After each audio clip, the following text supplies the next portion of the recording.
Cápsulas de administración en pequeñas dosis. Cápsula 5. La reconceptualización de la empresa.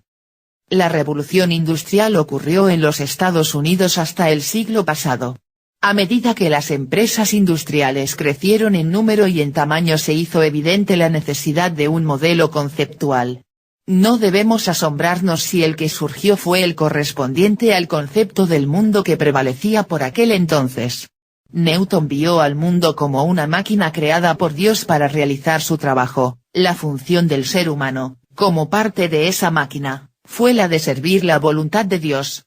Por eso las empresas industriales fueron consideradas como máquinas creadas por sus dioses, los propietarios, para servir la finalidad que los impulsó a crearlas, la de obtener utilidades. Se pensaba que la empresa no tenía ninguna finalidad propia, aparte de la de servir a su propietario. Dentro de la empresa el propietario era virtualmente un dios con poder prácticamente ilimitado, no sujeto a ninguna restricción impuesta desde el exterior. La empresa ideal, como la máquina ideal, era aquella que podía operar en forma independiente de su entorno. Los trabajadores eran considerados y tratados como partes reemplazables de una máquina. Esto era posible porque 1. Los trabajadores no tenían otra fuente de ingresos que su empleo. 2. Su nivel de instrucción era modesto y sus aspiraciones limitadas. 3. Prácticamente no se requería especialización y 4. Los reemplazos eran numerosos. Después de la Primera Guerra Mundial el desarrollo social y económico hizo necesario un cambio en el concepto de la empresa. Si las empresas querían aprovechar las oportunidades de crecimiento que se les presentaban, necesitaban aportes financieros externos.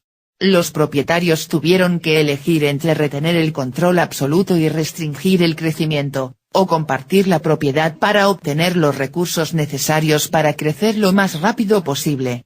Muchos eligieron la segunda alternativa y las empresas se convirtieron en sociedades anónimas. Dios desapareció, se diluyó y se transformó en un espíritu abstracto.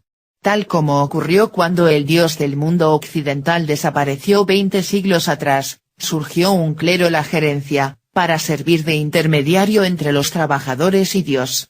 Los gerentes conocían la voluntad de los propietarios de la misma manera en que los sacerdotes conocían la de Dios, por revelación. Y la transmitían a los trabajadores.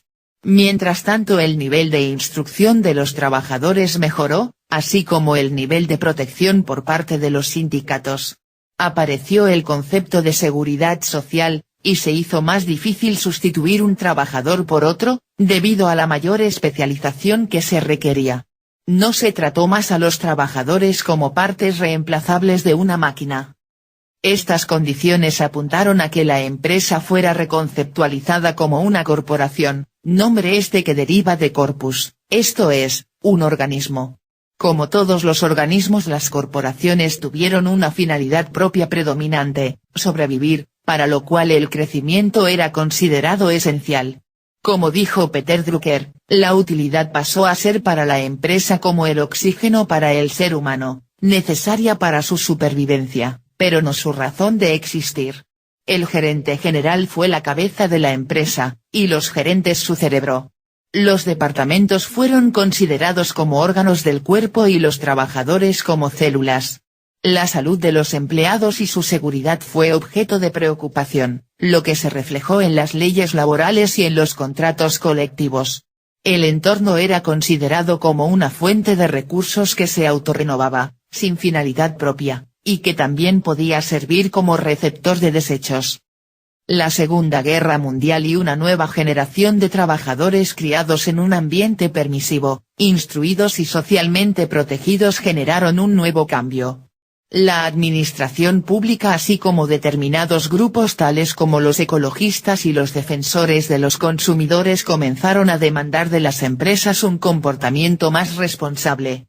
Los trabajadores instruidos, progresivamente sometidos a la enajenación producida por el estilo de trabajo que les requería comportarse como máquinas, comenzaron a pretender trabajos más desafiantes y satisfactorios, así como oportunidades para su desarrollo personal.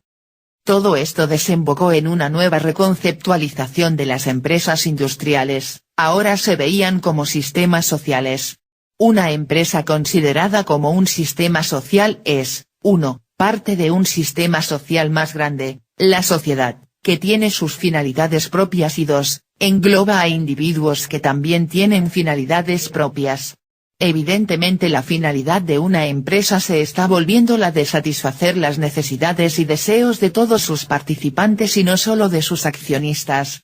La supervivencia y el crecimiento son cada vez más medios para este fin y no fines por ellos mismos.